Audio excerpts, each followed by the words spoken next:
Welcome everyone to Life on Film, a presentation with the National March for Life Canada. My name is Matea Murda, and with me today is Roman Jaquez.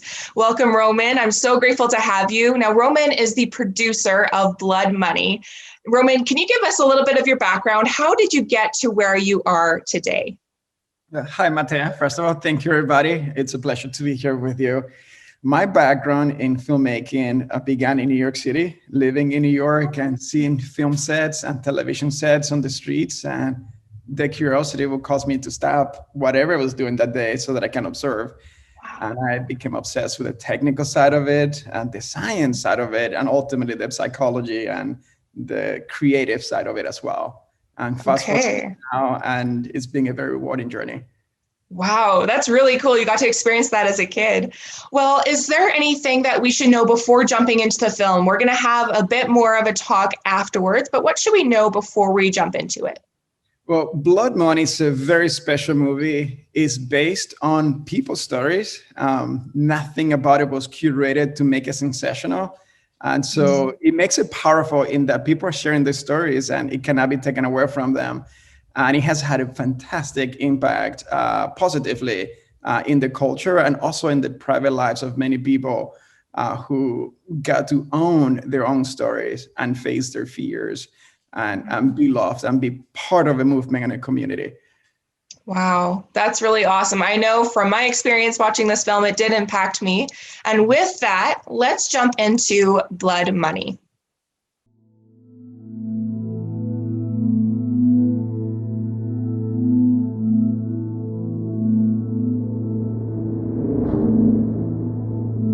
Life. It is not defined by size. It is not defined by location or the need of a special environment. It is not defined by a level of development or the ability to defend itself. We know the signs of it. It is easy to recognize, even down to its quiet pulses and invisible waves. Life. We know it when we see it. We know it best when we see it taken away.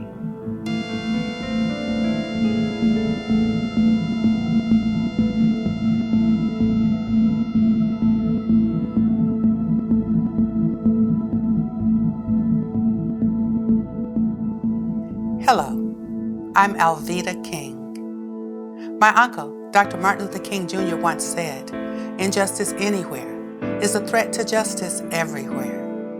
This film explores the action of abortion and resulting consequences. You will hear personal, real-life testimonies and expert commentary as we go on this journey to explore what happens in the abortion industry and how lives are impacted. Few cultural markers are so apparent or have such a monumental impact on our society. This one was advanced by the exploitation of the vulnerable in a campaign of lies and deceit. Bypassing the legislative branches of government, this campaign was brought before our unelected judicial branch, unaccountable to the people. The court made abortion, a woman's right, the inherent authority to rule over her body and over the separate and distinct life growing inside of her. Euphemisms were employed to make the child seem less than human.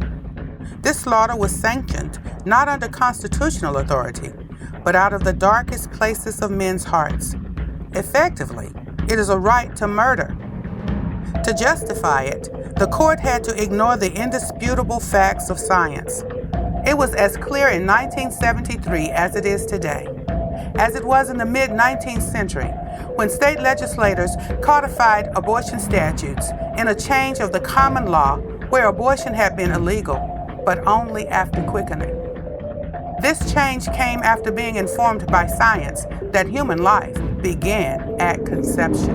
In 1857, the American Medical Association, quote, "The independent and actual existence of the child before birth as a living being is a matter of objective science." But once they realized it was a human being, then they put laws in place after the 1860s, after they understood that biology, there was a movement led in the States by doctors to prohibit abortion. Well, life was defined in the law at the time as an immediate gift of God, a right inherent in nature in every individual, and it begins in contemplation of law as soon as the infant stirs in its mother's womb. Well, we have better instruments today to determine when life begins than they did. They said it began at quickening or when the baby kicked. But of course, today we know it begins at conception. Justice Harry Blackmun said, well, religion, science, philosophers, they disagree on when life begins. Therefore, the court will not take a position on when it begins. In Roe v. Wade, they said, at this state in the development of man's knowledge, we don't know when human life begins. Well, that's an intellectually dishonest lie. Well, this argument that we don't know when life begins is not an argument based on any biological facts. U.S. Senate report states, physicians, biologists, and other scientists agree that conception marks the beginning of the life of a human being, a being that is alive and is a member of the human species. There is an overwhelming agreement on this point in countless medical, biological, and scientific writings. It's definitely not the woman's body then, but it is still that new life, that new embryo, that new beginning as a separate human being. Now, if you want to know if there's a human being, I don't care what legal history said. I don't care what statutory history said. I don't care what philosophy said. I don't even care what theology says. If I'm a policymaker, I want to know, what does science tell me about when you've got a human being? And even back then, in '73, science was clear. You had a human being at day one. The amount of ignorance of just general biology, is astonishing. I mean, we have a situation where we have politicians who go up and they quote things from the 13th century, saying they don't know when life begins. I mean, anybody who's serious knows when life begins. I mean, the textbooks are there. The science is done. Oh, yea, oh, yea, oh, yea. All persons having business before the Honorable, the Supreme Court of the United States are admonished to draw near and give their attention, for the court is now sitting. God save the United States and this honorable court. In striking down abortion laws, the court invented a right for women that had never existed and took away a right for the unborn that had always existed without any statute specifically affirming it. If every person on the planet has an inherent right to life, it begins when they become a human being.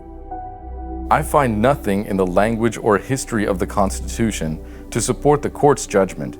The court simply fashions and announces a new constitutional right for pregnant women. Justice Byron R. White.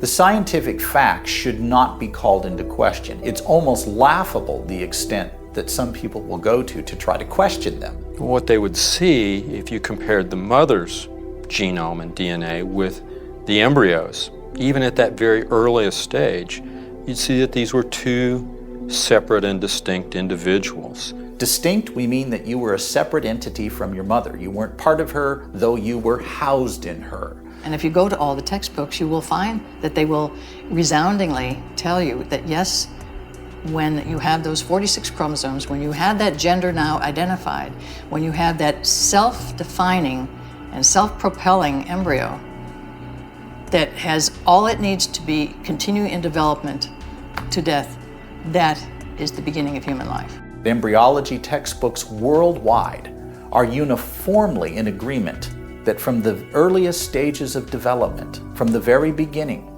you were not part of another human being.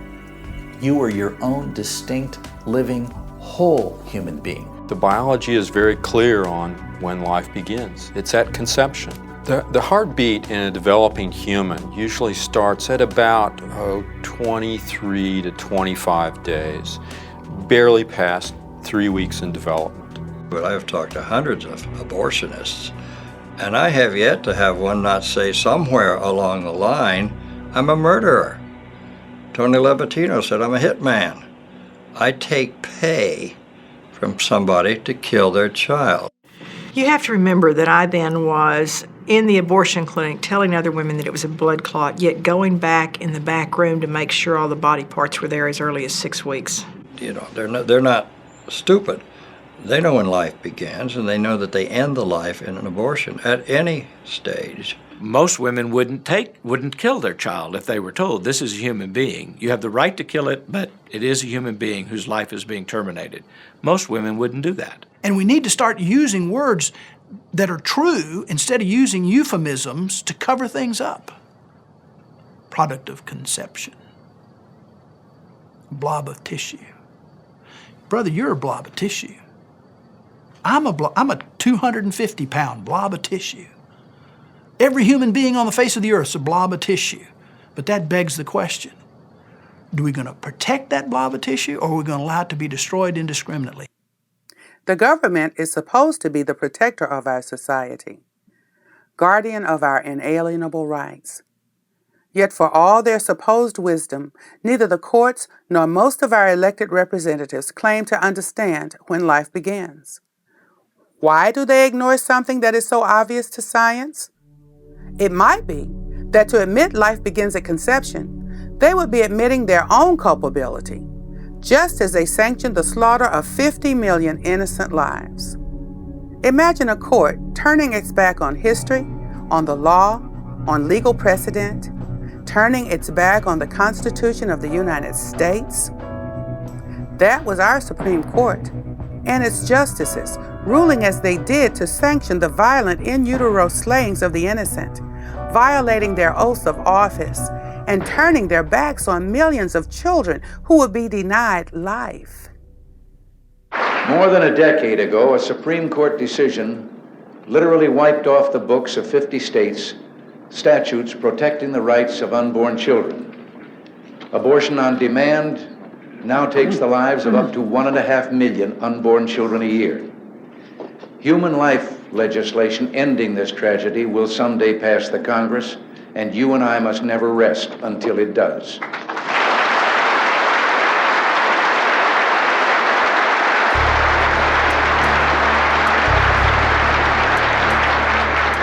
Unless and until it can be proven that the unborn child is not a living entity, then its right to life, liberty, and the pursuit of happiness must be protected. And the founders of the Constitution said, in order to secure the blessings of liberty to ourselves and our posterity, we do ordain and establish this Constitution for the United States of America.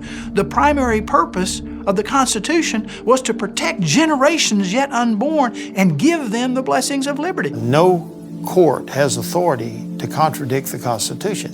And when it's a plain contradiction, it should not be followed. Because the Constitution doesn't mention abortion in any respect whatsoever, they had to find it somewhere. And the court said we find it in the penumbras, which means shadows, of the Constitution. The Supreme Court cannot take away rights that are so inalienable. So Roe v. Wade, Doe v. Bolton is a fiction. It's a fiction that's cost over 50 million lives. The Supreme Court did not give an absolute right for women to kill their unborn children.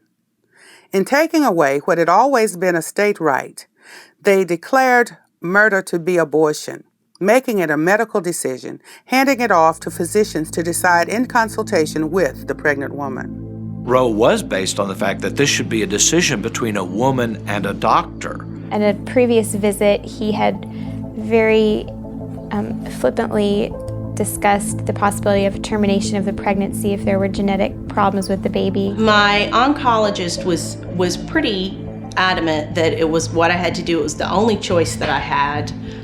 It was the only way that I was going to survive. And so they encouraged me to have an abortion to save my life and to be rid of a child who would be incompatible with life. While those advocating for abortion on demand celebrated the Roe decision, many in the legal profession, and even on the radical left, knew this was an indefensible decision from a legal perspective. Not only did the court contrive a right, it did so blind to history and blind to the precepts of science and the law. I will give you the opinion of the leading liberal law professor in America, Larry Tribe at Harvard, and he thinks it's an indefensible opinion. The Supreme Court itself in 1992 in Planned Parenthood v. Casey clearly said that if it was for them a question of first impression, if it hadn't been ruled on before, they might very well not find a right to abortion. And then that court went on to say, but since it was found in 73 in Roe v. Wade, we have to respect it, which is just very bad legal logic that isn't followed in any other area of the law. Today, we define precedent as anything that a judge says, as long as he's higher than you are. And that's the highest thing is not the judge, it's the Constitution of the United States. In no other area of the law do you protect a precedent simply because it's there, because a decision that's wrong is an unconstitutional decision. So you'd have to, if you respect the Constitution, you'd have to overturn it. The myth is not that these are not children or that these are not people. The myth is that we can take protection away from the children in the womb, but hold on to it for ourselves. The reality is we can't. As soon as you take protection away from anyone in the human family, individual or group, you've taken it away from everyone. The right to life is in the Fifth Amendment and the 14th Amendment to the Constitution. Nowhere is there a right to abortion. So the judges usurped their role as protectors of the Constitution when they created a right that was never intended to be in the Constitution. The law governs even the courts. And if you fail to recognize that basic principle, that judges are under law, then you have havoc. But it doesn't make it law. Law is made by the legislatures of the state, or by the United States Congress, or by a constitutional amendment. There's nothing in the Constitution that says the Supreme Court has the right to make laws on everything. That's what you've got legislature for. Judges on the Supreme Court and at many levels of the judiciary have become corrupted by the power to interpret the Constitution.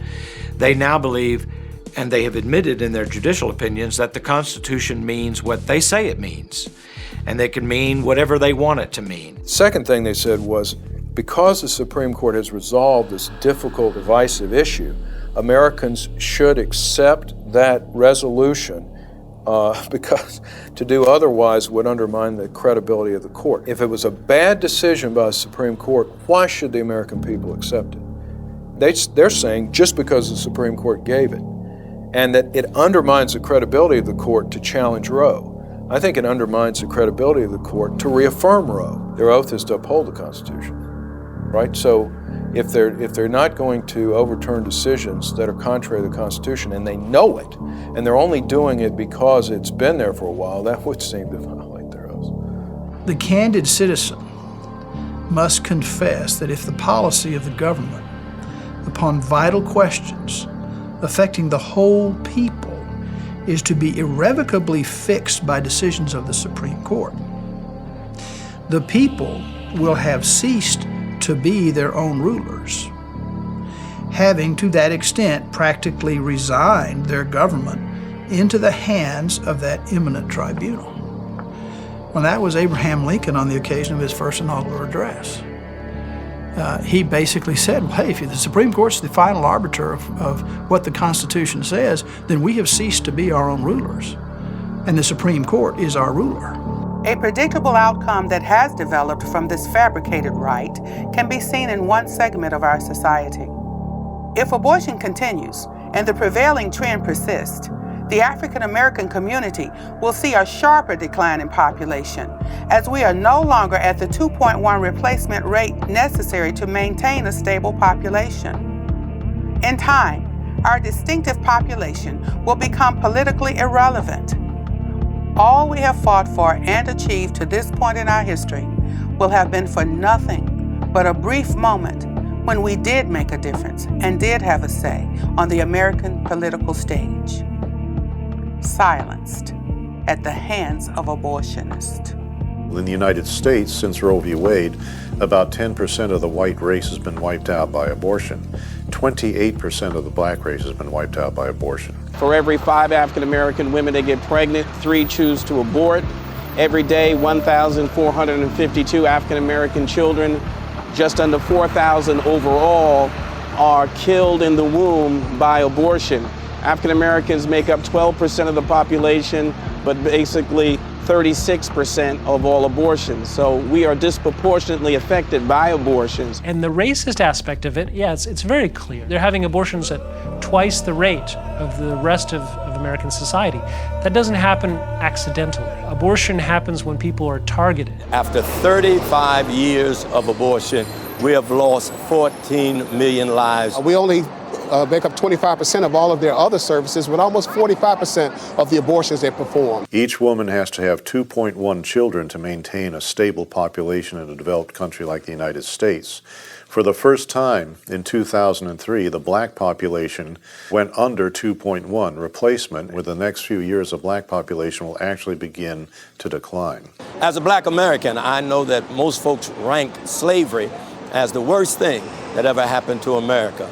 But by virtue of the fact that I'm alive and here today, abortion most certainly would not have allowed me that privilege. So I say that abortion is the worst thing that has ever happened to America. Many people consider slavery to be the most heinous act that the United States government has ever condoned. And yet, there are others who know that even those Africans who were brought over on those slave ships and lost their lives, maybe 1 or 2 million, certainly are just a part of a serious act of oppression that still continues today. In America, since Roe versus Wade, 14 million African American babies have been added to the number of those who have been oppressed because either of skin color and now gestational age. I think the greatest failure in reference to the abortion issue has been black leadership. I'm terribly, terribly, terribly concerned that the black church, our black congressional representatives, and our social organizations such as the NAACP have been deathly silent on this issue. And if silence is consent, then we have this horrific reality that black leadership is helping to perpetrate the genocide of their own people. Our lives begin to end the day we become silent about things that matter. Dr. Martin Luther King Jr. Planned Parenthood of Georgia, strategically located in the heart of the Georgia State University community. All around you, you see the student buildings and young students walking back and forth in the community. People often wonder why young people and even children are having sex earlier and earlier. Well, it's not so hard to figure out. You have Planned Parenthood in the middle of your college communities, not far from your high schools, and young people walking back and forth. They can walk right in and get free birth control or very low price birth control and free condoms. And when the condoms don't work and when the birth control fails, they can go right back and get an abortion. 20 years after Roe v. Wade, that for 20 years people have organized their personal lives around the availability of abortion as a backup when contraception fails. Planned Parenthood is one of the biggest distributors of birth control devices, but these birth control devices fail 2 million times a year in the United States. And so what we see, according to the Alan Guttmacher Institute, which is a research arm of Planned Parenthood, is that nearly 2 out of 3 women obtaining abortions were using contraception when they got pregnant. So it's kind of a self-fulfilling, wonderful way to sell a product, then have the product fail, and then offer people abortions to cover up for the failure of your own product that you just sold them. We had a whole plan that sold abortions, and it was called sex education. Break down their natural modesty, separate them from their parents and their values, and become the sex expert in their life, so they turn to us when we would give them a low-dose birth control pill they would get pregnant on, or a defective condom, because we didn't buy the most expensive condoms, we bought the cheapest condoms. Our goal was 3 to 5 abortions from every girl between the ages of 13 and 18. They get the children young, they get them sexually active.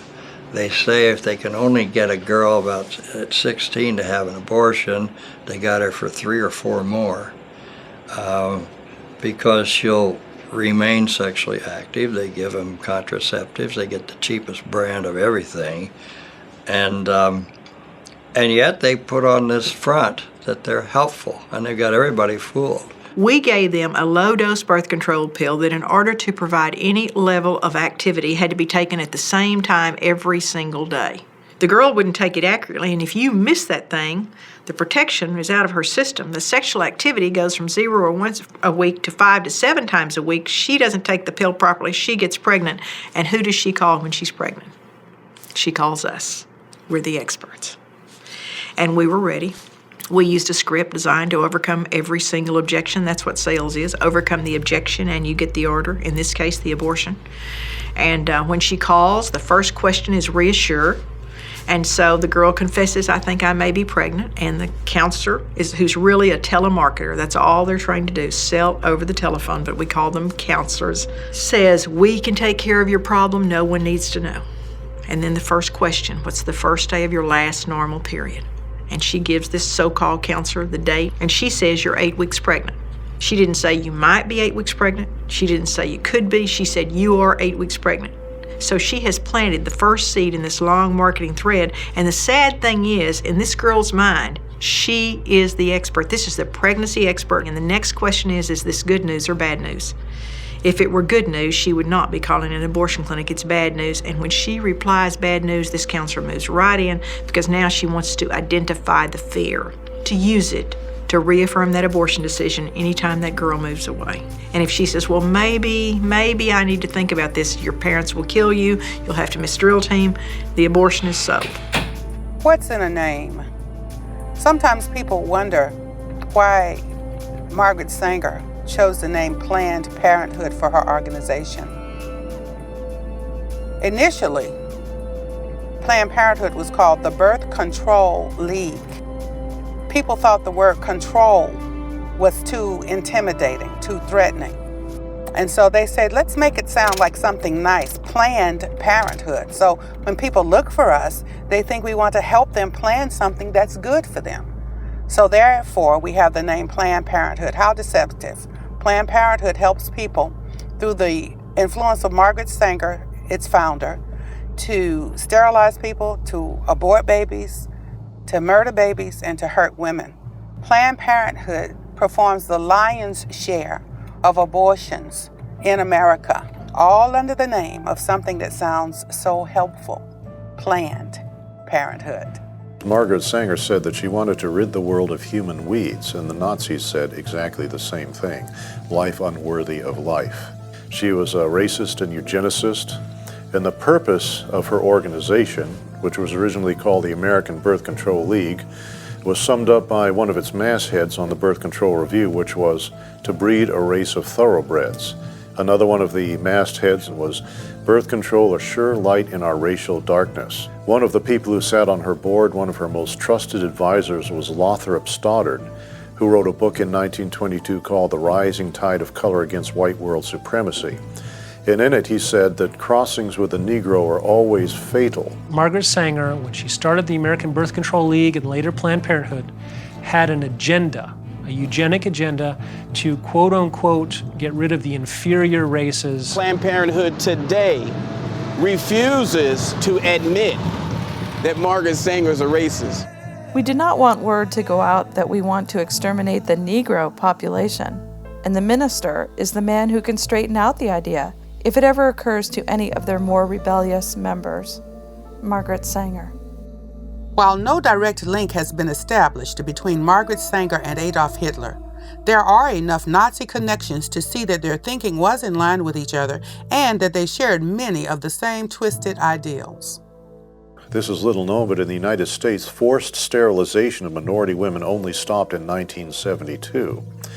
Several 100,000 minority women were forcibly sterilized against their will under the Buck v. Bell Supreme Court decision of 1929, where one of the Supreme Court justices said famously, 3 generations of imbeciles is enough. The Negro Project was specifically aimed at having people go throughout the South and convince the Negroes not to have children. Margaret Sanger was deeply involved in eugenics in the United States. Hearts of the ideas that the Nazis came up with were generated by U.S. and British eugenicists. In Margaret Sanger's premier publication, which was called the Birth Control Review, they ran articles written by doctors of the Third Reich. We also know that in Nazi Germany there was a Dr. Hans Harmsen who was writing all of the sterilization laws for the Third Reich. And that after World War II, Hans Harmsen was part of the group that started the German affiliate of the International Planned Parenthood Federation. So there are a lot of connections between the atrocities that went on in Nazi Germany and Planned Parenthood. Although forced sterilizations of black women ended in 1972, the eugenics movement continued with the striking down of state laws in 1973 with the onset of Roe v. Wade. While the method had changed, the outcome was still in place. But now, eugenicists would be able to continue to kill babies and hurt women on a massive scale. With the targeting of minority communities and encouraging abortions at a high enough rate, they could ensure a decline in the population of those that Margaret Sanger considered to be weeds. Planned Parenthood is nothing more than a shell for the eugenics campaign that began a couple hundred years ago. This whole Holocaust in the African American community is based on racism by Planned Parenthood. Most people are familiar with Roe, the case that made abortion possible through the first trimester. It was the case of Doe versus Bolton, centered about Sandra Cano, that made abortion possible through all 3 trimesters. This decision made it possible to kill a fully viable human being up until the very day of birth. Most people think abortion is legal only to 3 months of pregnancy in the United States, whereas we all know, those of us who are in the business know that this is legal for all 9 months of pregnancy until the very day of birth. Now, abortions are done through all 9 months of pregnancy, not because of Roe v. Wade, but because of Doe v. Bolton, that said for the health of the mother, an abortion can be completed through all 9 months of pregnancy. But the problem was that health was defined as mental health. And we would say to this scared young woman, you would have problems with this pregnancy should you carry it to term, wouldn't you? She'd say yes, and we'd chart it emotional health. Over 60% of the people didn't believe that abortions took place past 20 weeks. Unfortunately, abortion has been decriminalized all the way through the moment of birth. Once the protections of life were removed from all 9 months of pregnancy, Planned Parenthood accelerated their eugenic agenda by placing a majority of their now legal abortion clinics in minority neighborhoods. Planned Parenthood Federation of America locates most of its abortion clinics in minority neighborhoods. Planned Parenthood does most of its abortions on minority women. Knowing they could not get the approval of the people, nor of the legislatures of most of the states, nor Congress, those seeking to legalize abortion armed themselves with lies and false statistics. Bypassing the lawmaking branch of the government, they took their contrived evidence to the courts.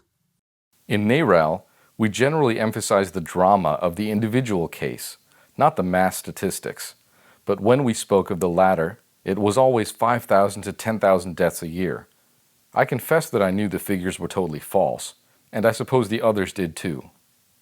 Dr. Bernard Nathanson, co-founder of NARAL. The true numbers were, before abortion was legalized, about 40 to 70 women died every year of abortions in the United States. Now, the trouble here is that those were all very heavily publicized. After Roe v. Wade, they're covered up. So we think that the number of 50 to 100 women being killed by so-called safe and legal abortion is probably still accurate in the United States. Those seeking to end laws protecting the unborn found the perfect pawns to take the fall in their deadly crusade. Sharp, articulate, well-educated women were driven to prey on their vulnerable sisters, manipulating them into thinking their support for abortion would make their lives significantly better. Both Norma McCorvey and Sandra Cano, whose names are forever linked with the murder of unborn babies, never had abortions.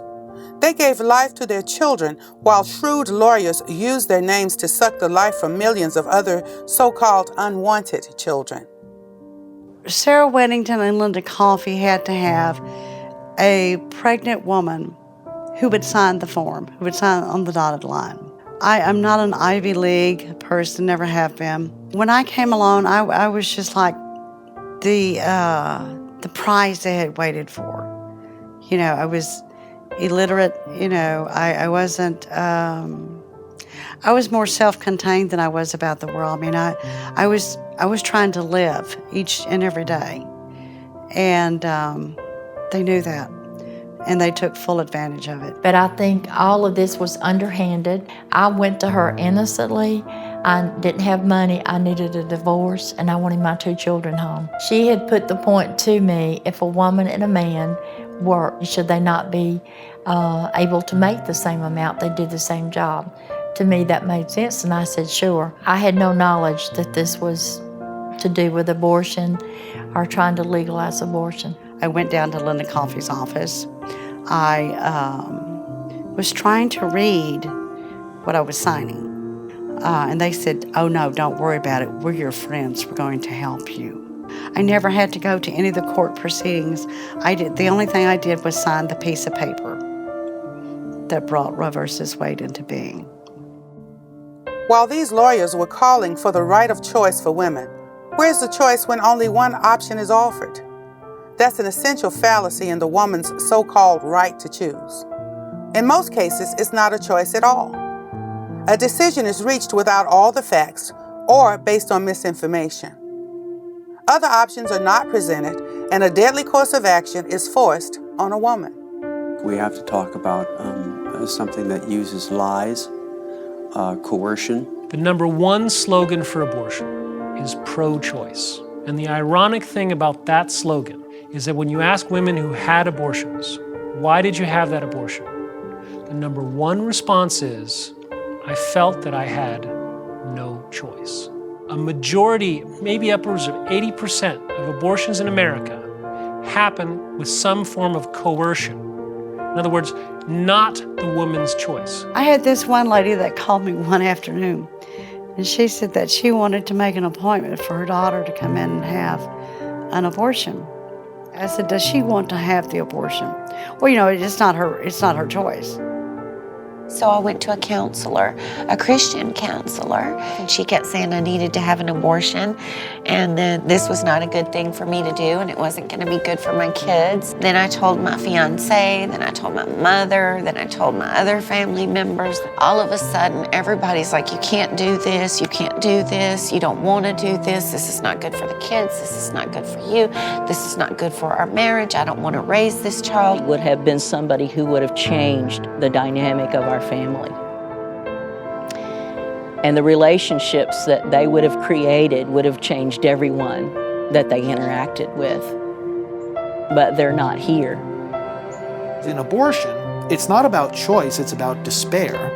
It's not about people who are getting abortions because of freedom of choice. It's about people getting abortions because they feel they have no freedom and no choice. Through conversations with him pushing the abortion, and then that kind of frustrated me at some point. I just felt like he didn't care about me, that he was just thinking about, like, let's fix this. That's exactly his words. We need to fix this. But I was in fear and in crisis, and at that point that I felt like I had no choice. Women are the victims. In a lot of these cases, women are coerced and in crisis mode and regret the decision that they've made. Women feel threatened that if they don't have an abortion, their lives will be punished for it. The stories of the boyfriend saying, I'll give you the $300 and our relationship will continue if you have the abortion. If you choose to keep the baby, there's the door. I was dating a young man, and we got pregnant. And the first words out of his mouth to me were, "You're not having it, are you?" And I remember that sinking feeling in my heart, and I thought, well, no, I guess not. And I felt so much pressure. Absolutely do not think that my choice was a choice. I think it was, like I said before, I think it felt like an ultimatum. They're all screaming at me. It felt like they were screaming at me. They were constantly insisting, you've got to kill him, you've got to abort him, you can't do this, you've got to go to the clinic, you've got to hurry up. Every week that you wait is making it worse. Go, go, go, go. And I finally couldn't take all of their pressure and how supposedly I'm going to make everybody's life miserable. It was relentless. It was like I couldn't even go through the day without hearing them, whether they were actually speaking to me or I'm just remembering something they said to me a couple of hours ago. I mean, they just bombarded me with it. So I guess I have to bear this burden so that everybody else can be okay. Too often, through coercion, The woman goes on to have an abortion, convinced she's in trouble and that the procedure will get her out of it. Unfortunately, the trouble has only just begun. The physical and emotional consequences of her decision are often devastating, well outlasting the 9 months she would have carried her baby, or even the time it takes for that baby to reach adulthood. We remembered what our girlfriends looked like before and after. Because abortion goes to the core of who we are as women, and the fact that we are involved in nurturing life, that an abortion experience really does leave a mark. There's something that happens to a woman's mind once they pass what I call that fine line. Abortion is so shameful and secretive that many women don't tell anybody that they've had an abortion. They won't say anything for 20, 30, 40, 55 years, sometimes on their deathbeds. Nobody knows because they're so traumatized. Silence. It can also have psychological effects, short and long term, for the woman. The Supreme Court itself said in the Gonzalez v. Carhart case that this is not rocket science. Unexceptional to note that some women have negative consequences from abortion. She'd say, well, I'm pretty sure that you have, post-traumatic stress disorder from the abortion that you had when you were 14. And I said, yeah, no, that's not what it is. I always thought, I have major depression, or I'm bipolar, or all these other things that other doctors had diagnosed me. It was definitely my abortion that had caused serious emotional trauma for so long. We have more and more men and women who've had abortions are speaking up about it, and as they testify to the pain and the despair that abortion has brought, as they testify to the fact that abortion didn't solve their problems but only created more of them, then they are, by their very testimony, they're making it impossible for the other side to say, listen to the voices of women, this is a positive thing for women. That's, of course, what they've been trying to say for decades, and now those very voices are telling them abortion is a bad thing. And then later women come to deeply regret and suffer years of nightmares and anxiety and incredible pain and anguish. Why do so many women, including myself, have dreams about their children? And especially in my situation where I didn't think of it as being a child, but I had nightmares and dreams about children. I know a lot of women have suffered from having nightmares, hearing babies crying in the night, inability to bond with living children. The fear of being found out. What if people knew what you've done? Or people think you're a godly woman, but they have no idea that you've killed 4 people. Grief and the shame just about buried me at times. After I left there and went home, I guess it was the hormones or whatnot set in, and just the emotions, the reality of what all happened. And I remember just curling in a corner and pulling out my hair and just thinking, I can't believe I had done this. Rather than just go through a 9-month crisis pregnancy, that I've gone through about 20 years of hell on earth, just by exercising my right to choose. Women are constantly said, they didn't tell me I'd suffer for years from my abortion. They didn't tell me I'd have nightmares about my baby. They didn't tell me I'd come to regret it so deeply that I would rather kill myself than go on living. It's 10 minutes, you'll never have to think about it again. That's a lie.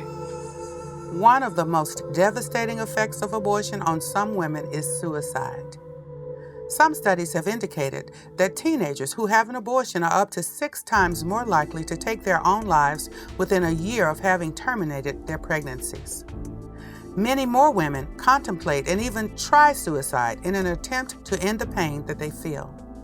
True numbers may never be accurately reported, but suicides and attempted suicides among women who've undergone abortion are a reality the other side does not want to admit.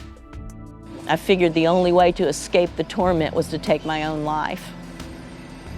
And being the chicken that I was, I got about as high as I could, and I got in my bathtub filled with water. And with the razor blade, I cut my wrist. And I began to just lie there and watch the water in the tub turn red. It wasn't something that was happening consciously that I could say, man, I'm really sad that I had the abortion, so I'm going to use these drugs. It was just that deep, empty, hopeless feeling that there was nothing worth living for, and, you know, plotting how I was going to end my life so many times. I was diagnosed with clinical depression in 1991. I'm sure it came from the abortions. I became extremely suicidal after my abortions, to the point where I did attempt to take my own life a couple of times. We had a 12-year-old. She came in chewing her gum and looked so carefree. She had her abortion. She came back 2 weeks later for her checkup. Didn't come out of the room, opened the door, and she was in there. She'd brought in a piece of glass and slitting her wrist. 12 years old.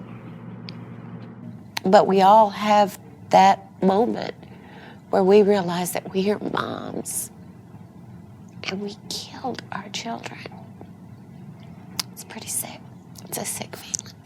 Warnings are rarely offered.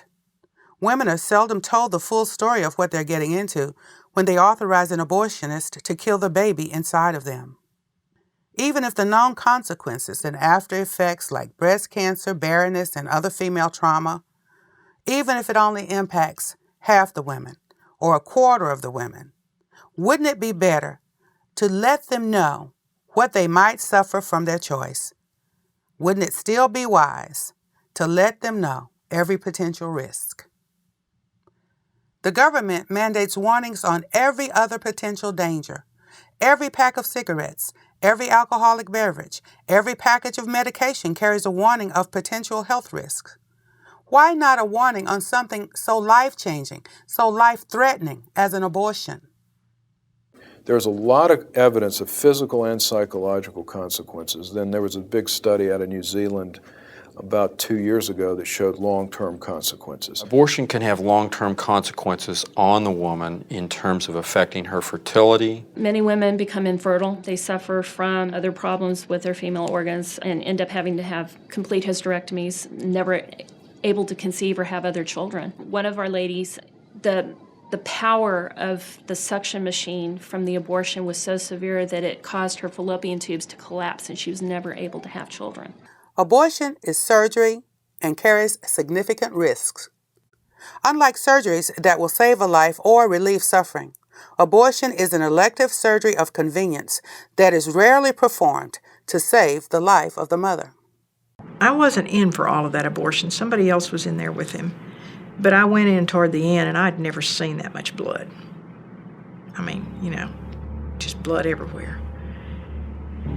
And we put her in the recovery room, and she just filled the bed. And we changed the bed a couple of times, and her blood pressure was erratic, and the doctor left.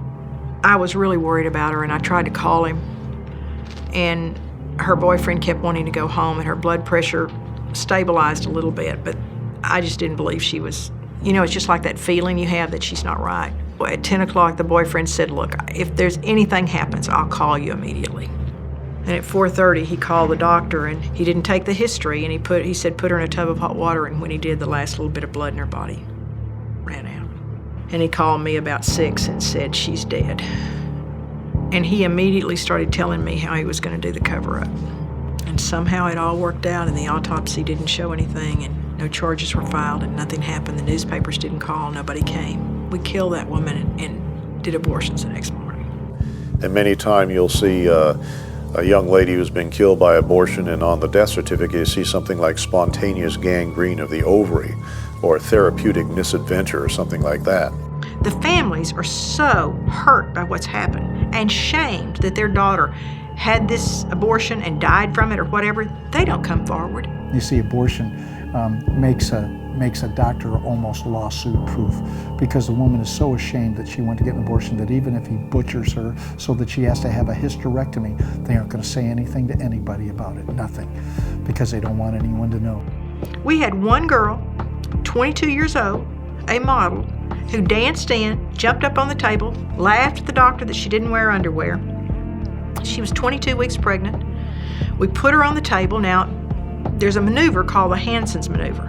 Now, the doctor may do it himself or someone may do it, but I did it for the big baby, 2 of our big baby abortionists. I held the babies, and you say the head's here, the feet are here, the buttocks are here, and you gently push the baby down into the instruments.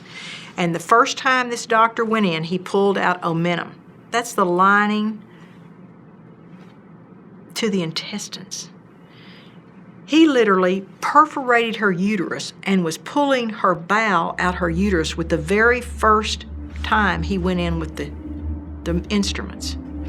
And the second time he went in, he pulled out her bowel and he pushed it back in. Live baby, woke the woman up, put her in my car because it's terrible advertisement to think about having an ambulance in front of an abortion clinic. You just don't want it. So we put her in my car, and we didn't take her to the hospital nearest to us. We didn't take her to the hospital that would take the best care of her. We took her across town to a hospital that would help us cover up what we'd done. And this surgeon is taking this girl who has a perfectly complete baby inside her with her bowel pulled out her vagina upstairs to the operating room. 7 doctors operated on that baby, on that girl. They had to do a colostomy to resection her bowel to empty into this bag. They pulled the baby out. He rolled it into the disposable drapes and put it into the incinerator at the hospital. All 7 of those doctors falsified the records. We killed that baby that way. The doctors falsified the records. We told that girl she had an abdominal pregnancy, and she didn't sue us. In Roe, the court made the issue of abortion a decision between a woman and her doctor. The real outcome of Roe is that deciding whether to keep the baby or terminate its life in the vast majority of cases is left up to the woman in crisis in consultation with a person who earns a living by selling abortions. The ring of the cash register has taken the place of the cry of the newborn. Most women in America who've had abortions will tell you they never see the abortionist, they never see this doctor until he's between their legs in the abortion clinic, violating them with instruments. That women almost never consult their physicians. They go to a clinic, they have decided they want to get an abortion. So this idea of the important role of the personal physician is a fantasy. The court talked in terms of, well, we have a medical practitioner, a doctor-patient relationship, and the physician is going to do what's best for his patient. And you hear the testimonies of these women, they don't see the doctor until he's there performing the abortion on her. There's no doctor-patient relationship. With the success of Roe versus Wade at the courts, Margaret Sanger's racist eugenics organization became a part of the American culture. A new multi-billion-dollar industry was launched with Planned Parenthood at the forefront. This industry maintains its influence and power with the same arguments and lies originally used to decriminalize abortion in 1973. There were 2 great lies about abortion. 1, it's not a baby, and 2, it's good for women. We must also examine another motivation of Planned Parenthood and the abortion industry: the desire to make money to further their cause. Money is made selling sex education, selling contraceptives they know will fail millions of times a year, then selling abortions to take care of the failures, at times selling the baby parts that come from those abortions. It is easy to see that the abortion industry is an endless cycle of making money. It is only when women plan on parenthood that the abortion industry loses. I don't think anyone ever believed that we would see an industry develop that's largely a cash industry, that is largely unregulated, to perform abortions. And they're using our tax money. 1/3 of their billion-dollar budget is our money. They have worked very hard to learn how to get Medicaid funds, and they want to increase their tax funding to $700 million a year. Planned Parenthood was allowed to come in and talk to us, or other organizations talk to us. Liberal teachers talk to us during sex ed. No one called it a baby. Product of conception. It can be removed if you don't want it. In legalizing abortion, the Supreme Court opened the floodgates for an industry to make billions of dollars off the pain and suffering of women and the deaths of millions of innocent babies. A way to exploit the crisis situation so many women find themselves in. At a time when women are at their most vulnerable, court-sanctioned abortionists offer a service promising to solve the problem. But, unlike other businesses, they leave their clients having to deal with the consequences without offering a warranty or even a refund when their product proves defective. Abortion is a skillfully marketed product sold to a very frightened person in crisis. They buy that product expecting a fix and find it's defective. We were told that we had to make $40,000 a weekend in order to stay here. Of course, we found out later that he was lying, that he just wanted to build up his money resources, you know. Abortion is a very lucrative business. We put a clinic out on 30. It paid for itself in the first month. It was a profit center, and we were well on the way to opening more clinics. As a matter of fact, our plan was to open 3 abortion clinics in 1983 so I could be a millionaire in 1984. There's a lot of money involved. We never would take personal checks. We'd take credit cards, but we frowned on it. We always encouraged the ladies to bring cash. Why is that? So, you don't have to report cash, friend. You know, they came in for 2 or 3 hours and wanted to do 20 abortions or 30 abortions and make their money and go away. They didn't care if the instruments weren't clean, and they didn't care if the instruments weren't cool. They just wanted to get their money and get through the day and go. There was a receipt on the chart. They would collect them, bring them up at the front at the end of the day. We would balance them, pay them in cash, no 1099, no W-2. But I'm certain people killing babies for a living probably reported it to IRS, don't you think? We will never know for sure how much money is made because the abortion industry hides behind the skirts of their patients in declaring medical privacy. It's a business, and we can't deny that fact. That's what gives it a certain amount of coercive and secular power. The money that is generated by abortion then gets plowed back into the political realm to support candidates who will keep it going. When an organization makes millions upon millions of dollars on providing abortions, and sometimes in a community they're the sole proprietor, they've got a monopoly on it, why wouldn't they then encourage more abortions? Because more abortion means more money. More money means that they can go back to the government coffers in the case of Planned Parenthood and say, look at all the good we're doing. And so they can ask for more government money.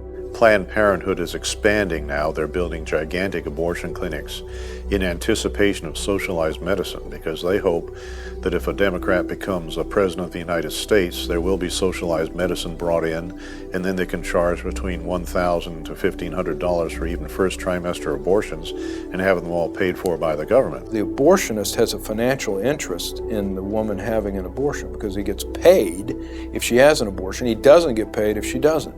Now, what do you think he's going to tell her to do? We knew how many people, how many calls they got, and what their percentage of completion was. And their raises were based on the percentage of completed abortions. And they got bonuses and could make pretty good money doing that.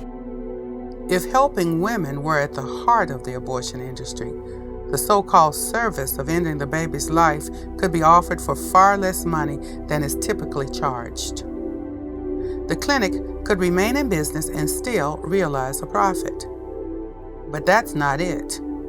The abortionist and the abortionist clinic thrive by taking advantage of women in crisis. Very quickly, it was no longer about selling abortions to other women, it was about money. I saw the potential to make great money. I answered the phone at home at night so we wouldn't miss an abortion. But she is allowed to watch her pregnancy test turn positive or negative, and they would point to a chart on the wall and say, this is a positive test and this is a negative test, and if it's positive, we trained our people to reach over and grab the bony part of her elbow and squeeze. And you see, she's confused. She's hurting. She's just gotten this news that she's pregnant, and she's upset. So you grab the bony part of her elbow and squeeze to get her attention and say, if you have your money, we can take care of this right now. They did a pregnancy test. They said it was positive, and they asked me, did I have the money? They told me if I didn't have it that day that I would have to come back and it would cost more money because I was right at the 13-week point. You see, we knew if she went home and talked about it, her support system might help her and might tell her abortion wasn't the answer, but if she just did it right then, it was taken care of. But a certain percentage of those pregnancy tests are negative. They're not all positive. And remember, it costs the same amount of money to get a non-pregnant one in as it does a pregnant one. So if her test was negative, we had a different sales technique. We said, this test is negative. But you know, this test is not sensitive enough to pick up a very early pregnancy. You could still be pregnant and this test would be negative. And you want to know for sure today, don't you? And she would say yes, and we'd say, okay, we have another test we can do. We will just do this sonogram. And we put her on that table as I could put any man, woman, or child on that table. And I could find a pregnancy. You see, all you have to do is find a blob, and everyone's abdomen has a blob. And this girl doesn't know what a pregnant uterus looks like versus a negative one, so you just find a little blob in the abdomen. You flip it around and say, see there it is, you're pregnant. She's shocked. You grab the bony part of her elbow and say, if you have your money, we can just take care of it today. We know of one 16-year-old who was told she was pregnant. They did an abortion on her. You don't see what they take out. There was no baby there. And she committed suicide. And in the investigation, they got her papers and had no PG, or not pregnant. I mean, the studies are there that shows that abortion is bad for women's health, emotional, physical health. But yet those studies keep getting stifled. They keep getting questioned. They keep getting undermined because of the fact that there is a great deal of money made in the abortion industry. You know, and that money that the politicians are getting from NARAL and NOW, you know, the different pro-abortion organizations, Planned Parenthood, Marie Stopes International. I mean, that is money that is funding campaigns and is supporting candidates. You don't go against that money. You don't speak against it. Abortion has far-reaching consequences that those profiting from it don't want women to know. At a time when we expect our government to ensure our safety, why has the government been so slow to regulate an industry that has harmed untold numbers of their patients? This doesn't just affect the woman. It doesn't just affect the father. It affects an entire family, and it tears families apart. But she had always wanted a big sister as an only child. And when she was 8 years old and found out that I should have had an older child, there was somebody missing in her life. And then she went, well, wait, where's the baby? And I had to explain to an 8-year-old what abortion was. Okay, let me just make sure I get this straight. And she was standing right in front of me. And she said, you were 16, you were pregnant, and you killed your baby. And I had to look that little girl in the eye. And I had to say yes. And this look of terror went across her face. And she didn't say anything more. She just walked away. And I asked family members to go with me. They didn't want to go. They didn't want to go. They want me to do it, but they didn't want to go. My fiance didn't want to go.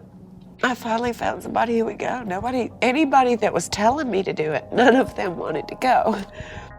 Some men have had no choice.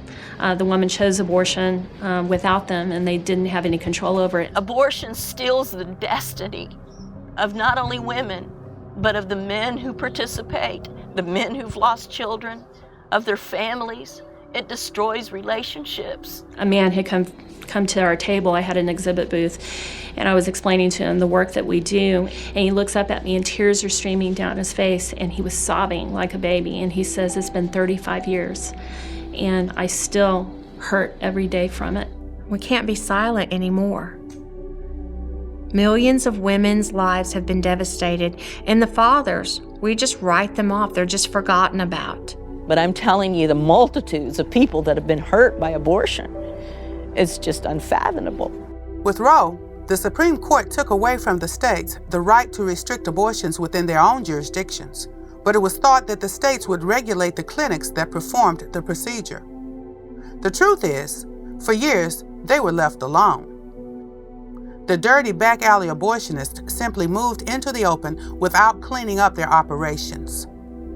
This was a highly profitable business, and the safety of women was seldom a factor when it came to the bottom line.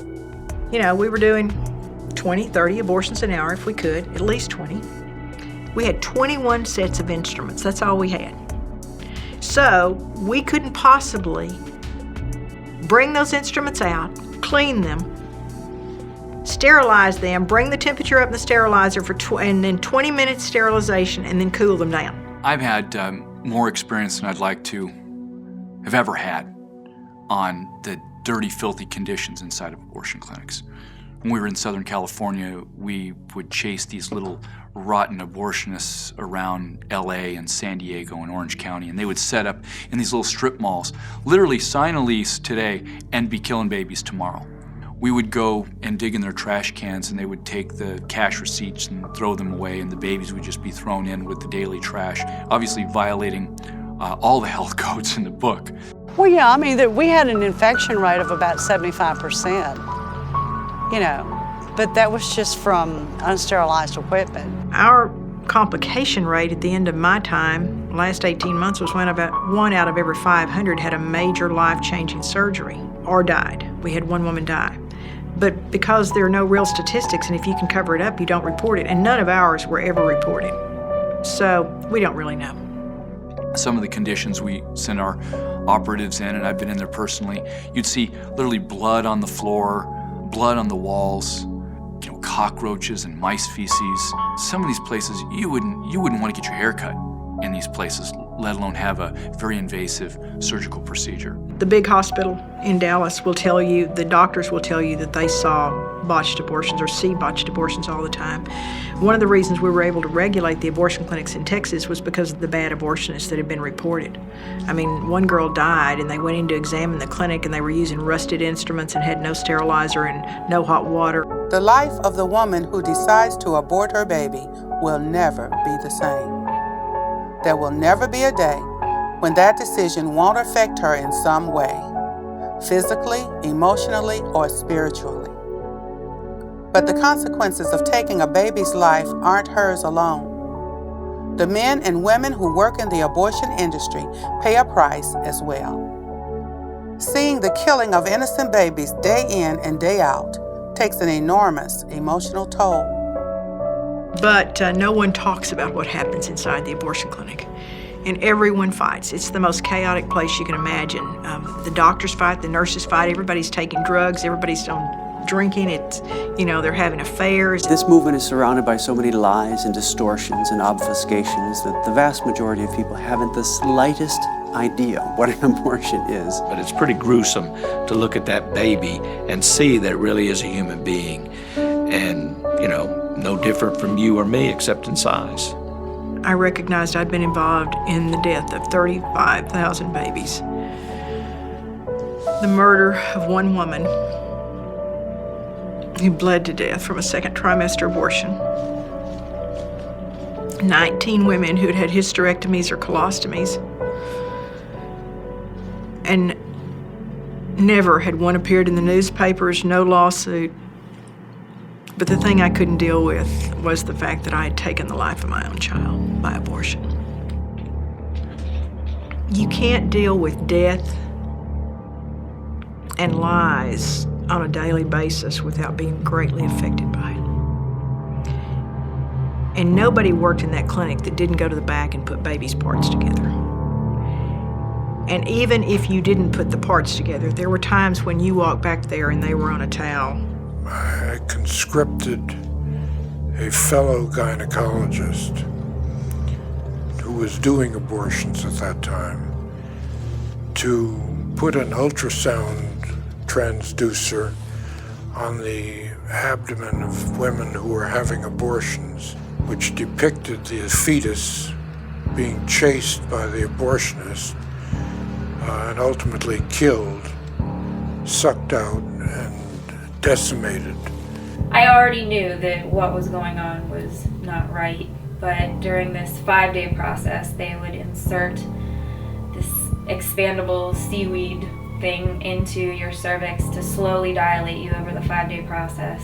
About the 3rd day, I was laying on an examination table, and my baby began to kick a lot on that table. And I remember thinking, something is wrong, and she's trying to tell me that. And she was right, because then George Tiller came in and he proceeded to insert a large needle into my abdomen, and almost immediately my baby stopped kicking and I never felt her again. So I know that's the moment that she died, but it took another 2 days approximately before I went into labor.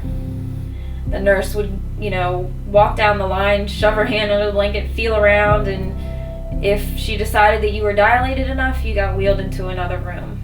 She takes me and my IV in my wheelchair into this other room where all the other women had gone, and I realized that the room that we're in is sort of a closet with a toilet. And the nurse told me to lean on her in order to push my baby into the toilet. Baby was already dead at this point, but how disgraceful and disgusting that that's what we do with these children. So that hurts a lot, that I have a baby in heaven that I thought so little of, that I left her in a toilet. The result was a tape of a fetus being attacked by the abortionist from below while we filmed from above. In other words, at the top of the uterus. And the results of this film were so ghastly and hideous. It actually showed the fetus being torn apart in living color. This was not ultrasound black and white, but this was living color. Delivering a head is very, very difficult, even at, say, 20 weeks. I mean, I had one abortionist keep a girl on the table for 6 hours trying to crush a head. He couldn't do it. I felt them taking parts out of my body. I've spent the better part of 20 years trying not to remember that, but I do. Nobody knows what goes on in the abortion clinic. The most promising choice is the decision that favors life, the decision to carry the baby to term.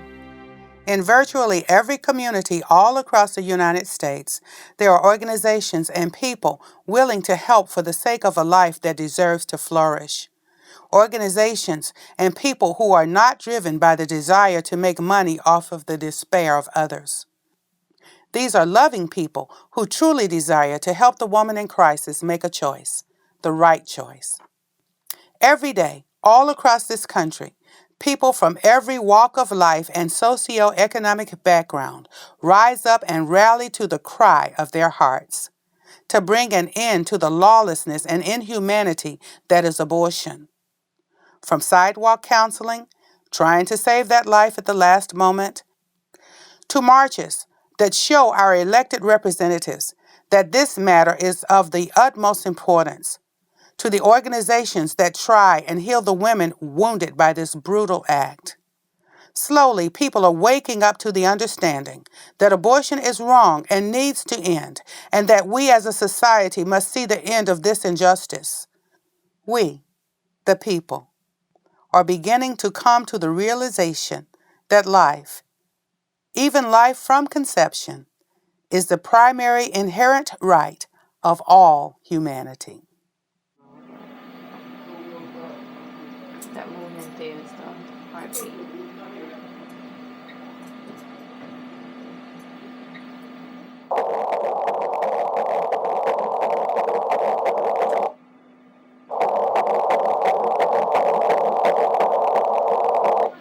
Sounds like a grown person.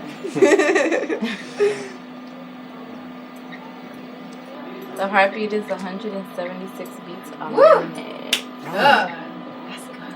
You serious? Mm-hmm. That's normal? That's very normal. I know they heart beat very fast at first. Right, yeah. And then as the pregnancy progresses, it slows down. Yeah. And every day I think about what could have been.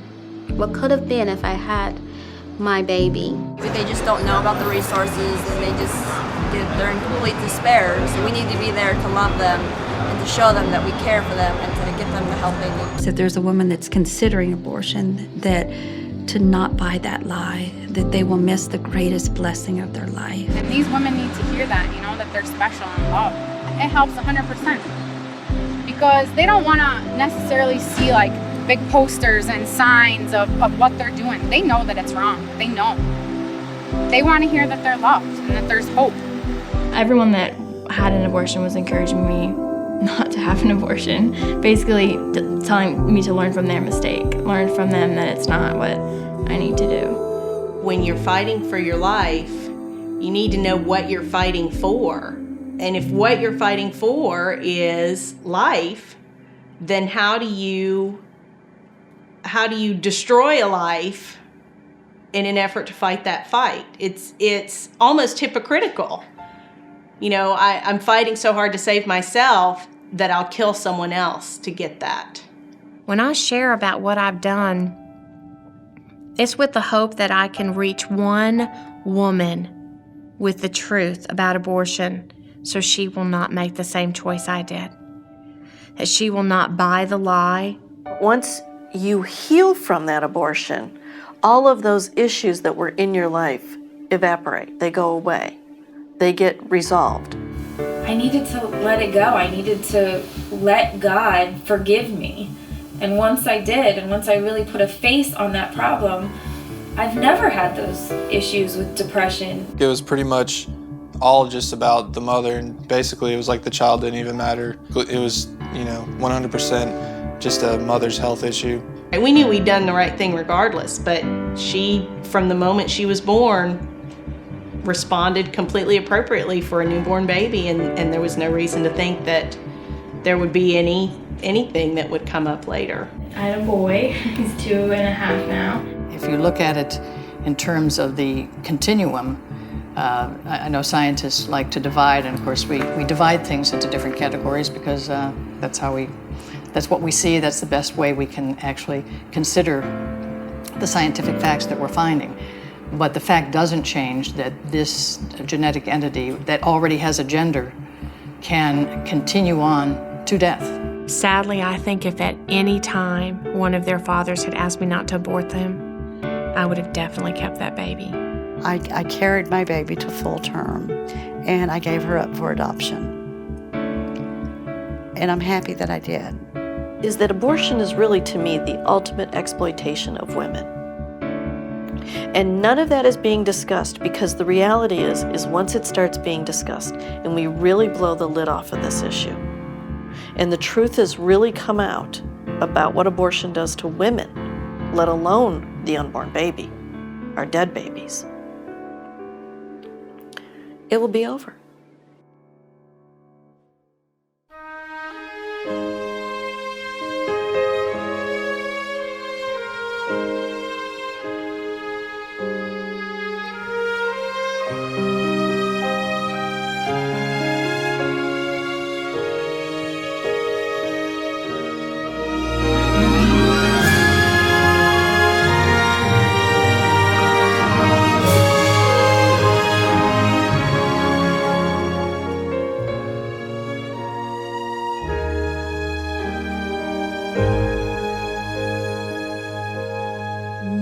Be still when your back's against the wall.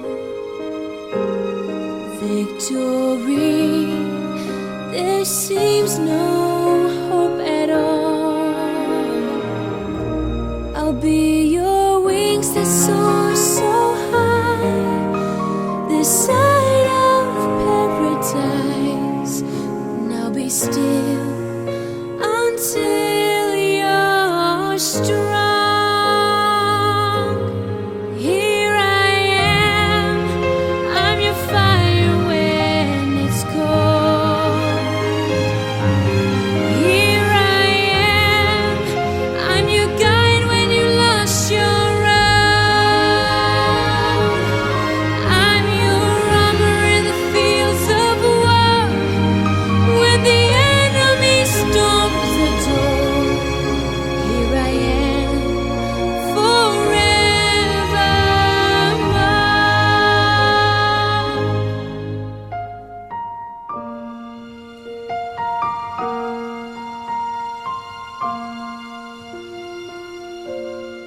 Take my hand when shadows hide your way.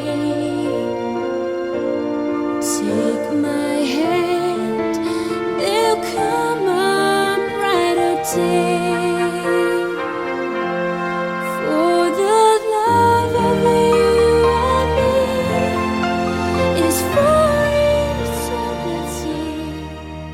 Take my hand. All right, we're jumping out of the film and back into the interview. Thank you so much, Roman, for laying the groundwork for people to not only tell their stories, but to impact the hearts of individuals who hear them. So with that, what were some of the things you wanted with this film to convey for people to take away from this film?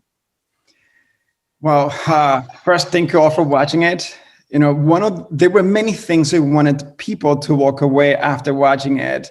And one of it was awareness and being honest about the history of how abortion, the history, how we have in modern present time have legalized it, and the actual social, economic, psychological impact that it has had in the lives of many, many, not just women, not just as an immediate result and impact of an abortion, but also how it showed up in unexpected ways later in life. You know, something about the movie that is not shown, we actually had 100 hours worth of stories, most of which were stories of women who have had abortion, who were very much exercising their right to choose and their body. And later on in life, much later on in life, when they tried to have a baby and they couldn't, or when they become a grandmother and they couldn't bond with the children because like 30, 40 years later, they were triggered. They had, so it's something that it had residual impact that can last a lifetime. And so they will have an abortion oftentimes in some of the stories that didn't make it to the movie. And this actually was very, very common where they realized for 30 years, I was fine. I was part of the movement, my body, women power, which I completely understand. But later on in the ripe age, finding a tremendous guilt, shame, regret, depression, suicidal thoughts, because of their desire to bond with their grandchildren and having a direct connection of the decisions made decades before. So our hope is for people to own their story out of place of self-compassion, self-love because of God. All of us involved in this movie love God and are loved by God and do our best to love others as God loves us.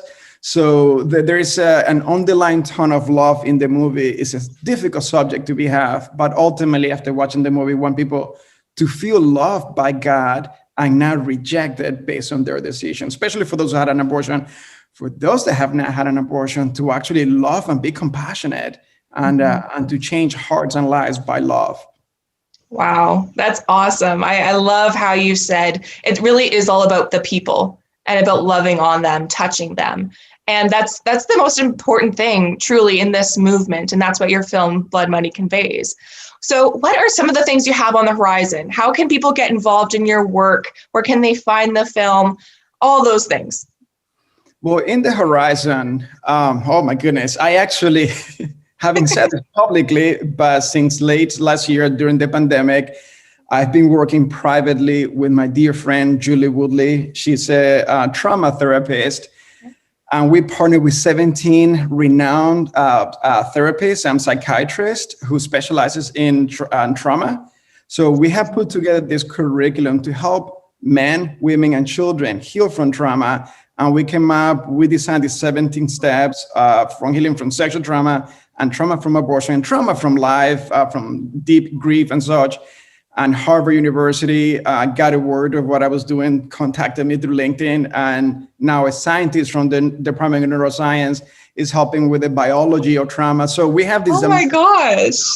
So we're hoping to release it and to help people heal from pain, heal from shame. And it's we call it a love revolution, but it's a collaboration of a great group of people who are doing this as a legacy, as the last hurrah. Oh my gosh, that's incredible. Your work just continues, and how the love in your heart just continues to flow to people. That is amazing, incredible work. Thank you for that. And I will be keeping an eye out, and everybody here listening needs to look out for that program. So now it's been a couple of years since the film has been released. What are some of the things people have said? Have people told you their stories after hearing the film? What are kind of the things that we see the film, but we don't ever get to hear, maybe things that people have told you afterwards? So immediately after the film, first the movie was, I'm not sure if this was actually public knowledge, but the day that it was released, scheduled to be released, I get a phone call that morning saying, "Hey, Roman, we cannot show the movie. We got a phone call. We have to pull it out." And I didn't explain it, but I said, people purchased tickets beforehand. There's no way for me to keep track of it. So I showed up to turn people around. Before I knew it, people decided to stay and prayed in front of the movie theater. And the media got a hold of it and started to report it as this pro-life movie being censored. And the word started to spread. 2 weeks later, the father of one of the employees of the movie theater found me and say, "Hey, Roman, I am so-and-so. And I wanted to tell you that the reason why your movie was pulled out of the movie theater is because Planned Parenthood is one of the financial supporters of this corporation, and they threatened to withdraw their fundings if they show the movie." So I actually became really good friends with the owner of the theater chain. And as we both, it was an awkward interaction, but we became friends despite our different position. And to this day, we have remained friends, and we have supported each other in our journeys.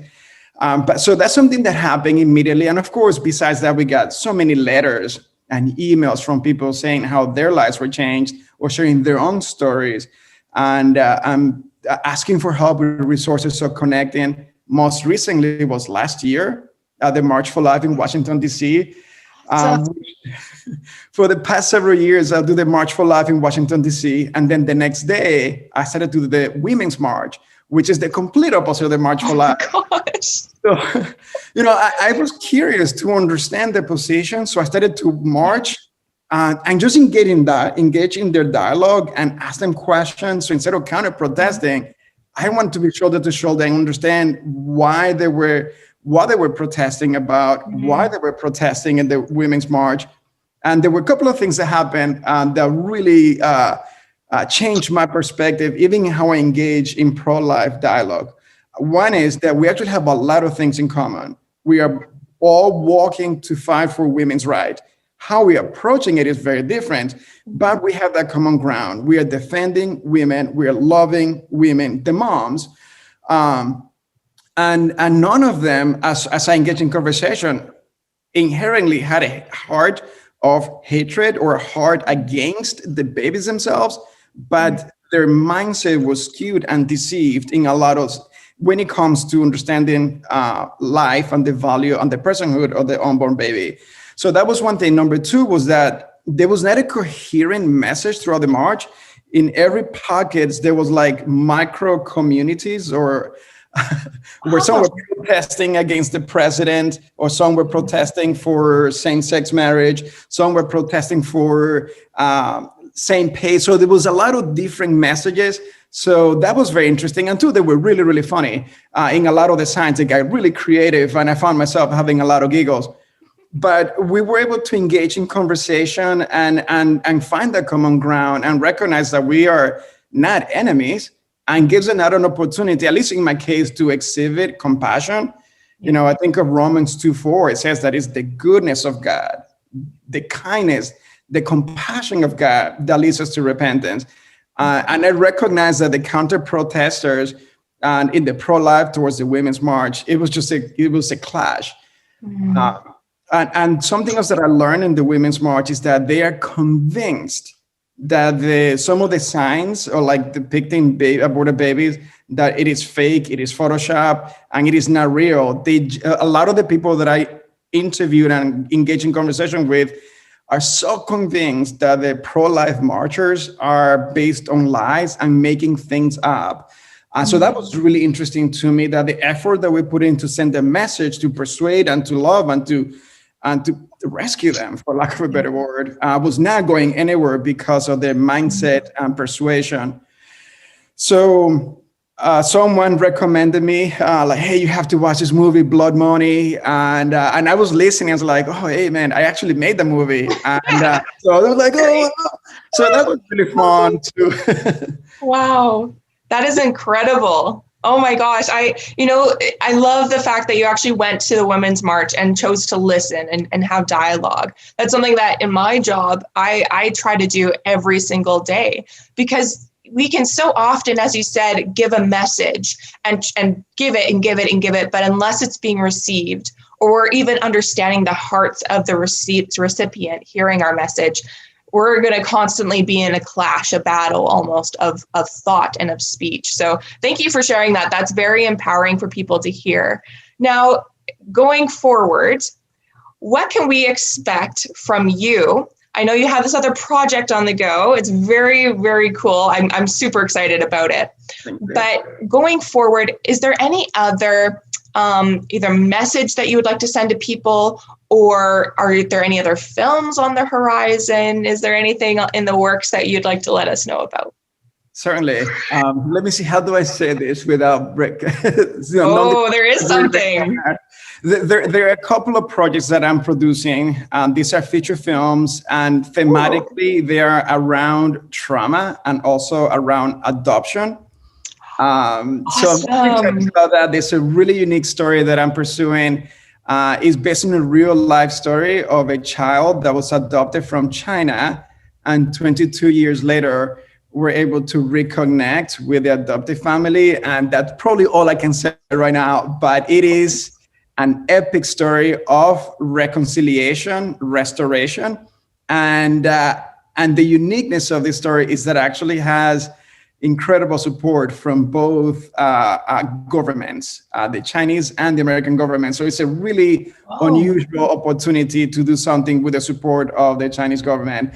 So that's, so please pray for that, because it does actually have it's not an overt pro-life story, but it is absolutely threaded throughout the movie as life is precious, it's beautiful. And my biggest takeaway for the pro-life community, and it's something that I have done for myself and it has helped me tremendously, is that I have made it my responsibility to educate myself about neuroscience and behavioral psychology so that I can respect the mindset of those who think different than me, so that I'm able to love them in how I listen, in how I speak back. Again, compassion, curiosity, driven out of love to just bring people to our cause, which is to fight for the life of the unborn and to love the moms and the dads. And hopefully we can put an end to this genocide. Absolutely. I love this. This is so awesome. There's always a way in whatever bent you are or whatever your inclinations are to be a part of the pro-life sphere, to impact people, because our hearts are for the people, to love them and to save them as well. Well, with that, thank you so much, Roman, the producer of Blood Money. This film will still be up on our YouTube for you to continue to watch. And thank you again. We're super, super excited and proud to be partnering with you. Thank you, Roman. Thank you for having me.